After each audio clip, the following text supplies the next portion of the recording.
All right, time to have the old father-child chat. So this metric kind of comes down to three different categories. It's going to be size, sound, and features.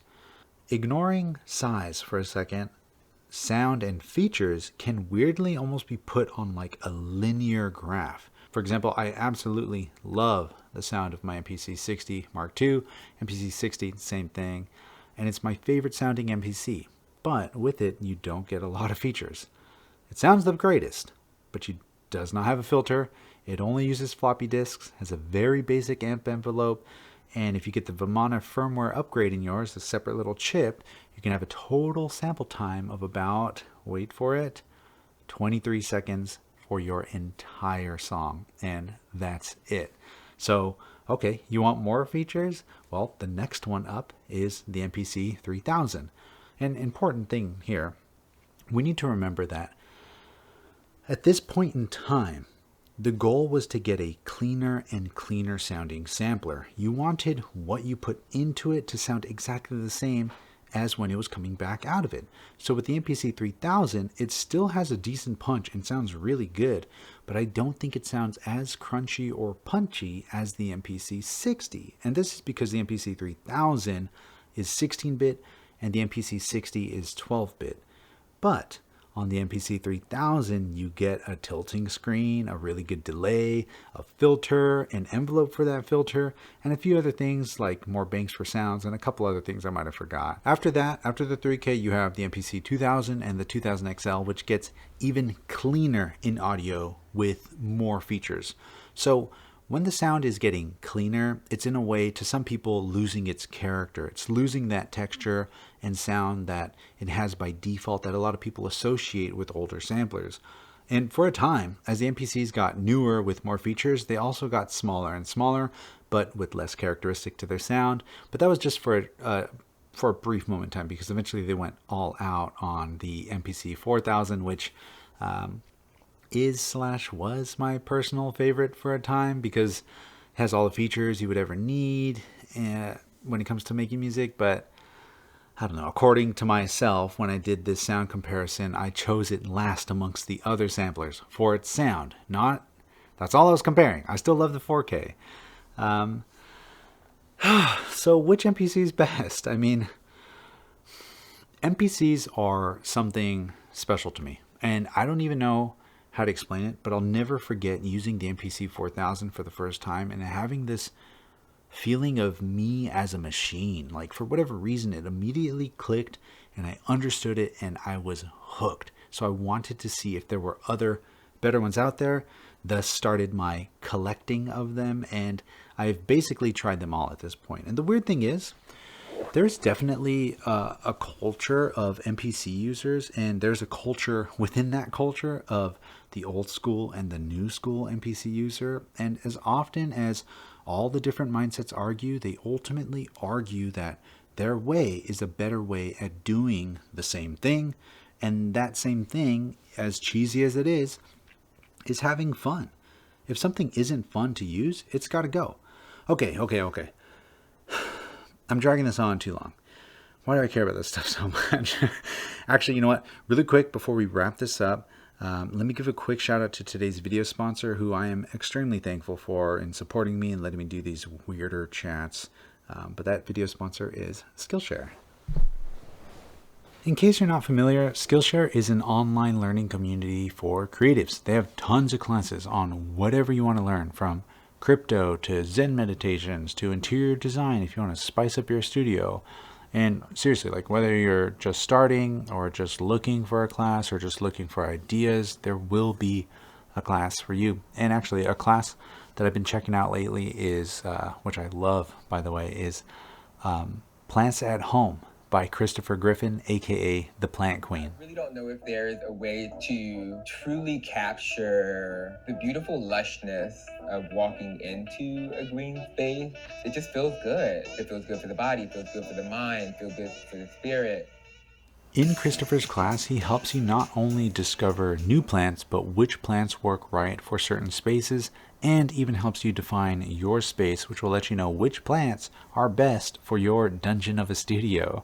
And another benefit to Skillshare is that most classes are under 60 minutes with like short repeatable lessons. For example, the lessons in the last class I just mentioned, not a single one of them go over 10 minutes, which is awesome. And since Skillshare is sponsoring this video, the first 1,000 of my subscribers to click the link in the description below will get a free trial of the premium membership. All right, let's wrap this up. Cutting to the chase, I always get asked which MPC should I buy, and it always comes down to what you want out of it and what type of producer are you. The easiest and quickest and almost always MPC that I answer back with is any of the new ones, the 1, the Live 2, the X, whatever other live ones are out there now. And then you can decide between those which is best for you. Do you want battery power? Do you want a speaker? Do you want a small one? Do you want one that's massive and can take control of everything with an easier workflow, with like less touchscreen needs? I mean, I don't know. I think we're in such an amazing digital age right now where sound can be manipulated to an extent that we don't even realize the difference between old and new. We just know if it sounds good or bad. And everything sounds good. It just takes a little work. And if you're brand new to the MPC world, those have everything you need and more. And at times at a way cheaper price with way less headaches.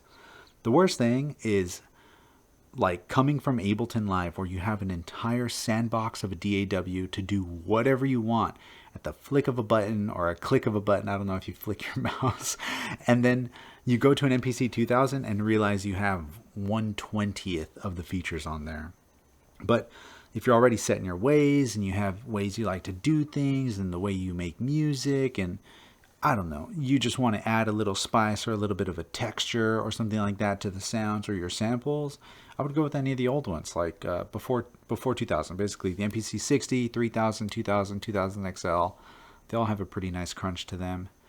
And lastly, if you're looking for one to do live performance, it's really hard to beat the MPC 1000. And I think this is because of its size, and its screen is actually pretty good in terms of providing useful information. And if you can find one with the JJOS, I would hop on that for sure. Just make sure it's the paid version, not the free version of JJOS. Anyway, if you've made it this far, let me throw in another last little twist. Out of all of these that I've mentioned and talked about, I haven't even mentioned the one that I've been using the most lately, which is the MPC 2500. So you know how I accidentally said 6 MPCs earlier instead of 5? That's because I actually sold my MPC 1000 to a homie just so I can get the MPC 2500. And the only reason I did this is because I bought the 1000 to play more live shows, but then 2020 happened. And I realized that the MPC 2500 is definitely bigger. I mean, I'd say it's at least 60% bigger, and it has all the same features as the 1000, but with way quicker access to them with all the extra buttons on the face of the unit.